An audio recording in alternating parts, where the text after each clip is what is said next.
Cadence bien, cadence encore, réajuste bien.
Ouais, c'est pour ça qu'on fait ce métier en télévision locale, pour vivre des moments comme celui-ci. Je suis aux côtés du leader, oui, c'est le leader de la patrouille de France, Romain Bétou, bonjour. Bonjour à TV Sud, enchanté de vous recevoir chez nous à Salon de Provence sur cette belle base aérienne 701.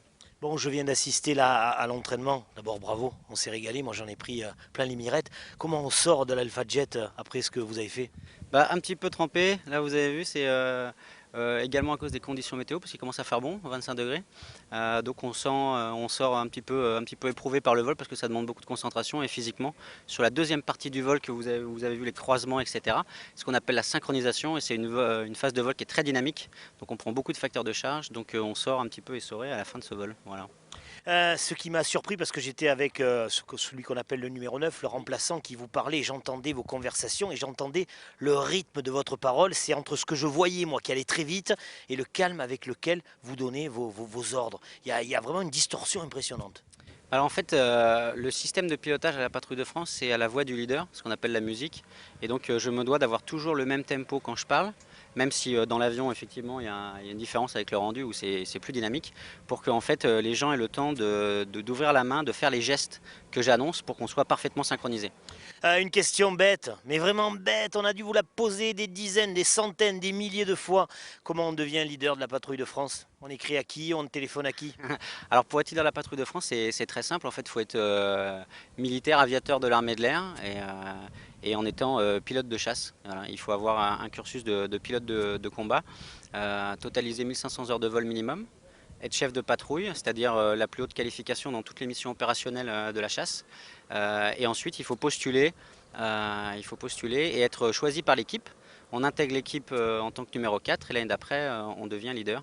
Donc le fonctionnement il est assez particulier à la patrouille, c'est que tous les ans, on a un tiers de l'équipe qui se renouvelle. Et donc il y a 3 nouveaux pilotes qui intègrent et 3 anciens qui partent. Et en plus de cela, eh bien, les 6 autres pilotes changent de poste. Ce qui fait que notre spécificité par rapport aux autres patrouilles, les patrouilles étrangères notamment, c'est que chaque année, on a une nouvelle série et un groupe de 9 qui est entièrement nouveau. Et chacun est nouveau également à son poste. Donc c'est ce qui demande tout l'entraînement hivernal. C'est pour ça qu'on met 6 mois pour arriver au résultat que vous avez vu aujourd'hui.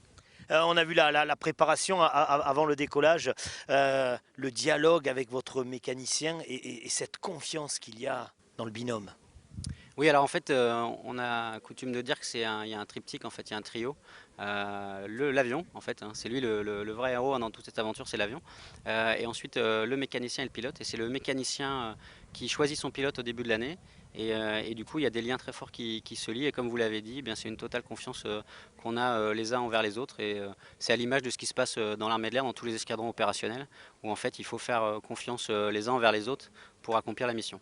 Voilà, il n'a pas beaucoup de temps, il va falloir qu'il retourne à ses occupations. Une dernière question, parce que nous, les Françaises et les Français, la patrouille de France, c'est le 14 juillet, c'est le passage sur les Champs-Élysées. Ça reste un moment très fort pour vous. C'est un moment exceptionnel déjà en tant que citoyen français et plus encore lorsqu'on est militaire et patriote comme nous le sommes tous dans l'armée de l'air et dans les armées. Et effectivement, le 14 juillet revêt un intérêt très particulier et très émouvant pour nous. Voilà, vous avez vu qu'ils sont sympas, on n'avait qu'une minute, ils nous en ont accordé beaucoup plus que ça. Merci, merci beaucoup. Au plaisir. Merci. À bientôt, au revoir. À bientôt, merci. Allez, maintenant, tout à gauche. Top. Fumigène. Maintenant, on s'y croirait. Hein. Ah, je suis comme un petit garçon qui a un camion de pompiers. Enfin là, c'est pas un camion de pompiers. Hein. C'est l'Alpha Jet de la patrouille de France et il fallait que notre visite ici se termine là-dedans. Je vous assure que c'est assez impressionnant. On a passé un super moment par la qualité de l'accueil de toutes celles et tous ceux qu'on a rencontrés. On remercie puisqu'elle est là, Antonia, le service presse ici de la base pour nous avoir tout expliqué. Et j'espère que ça vous a donné une autre idée de ce groupe d'élite. Vous avez vu, il n'y a pas simplement, je l'ai dit, les pilotes, tout ça, les meetings. Il y a toute une équipe autour. Merci de votre fidélité et pensez à ça lorsque vous irez voir, j'espère, la patrouille de France. Salut!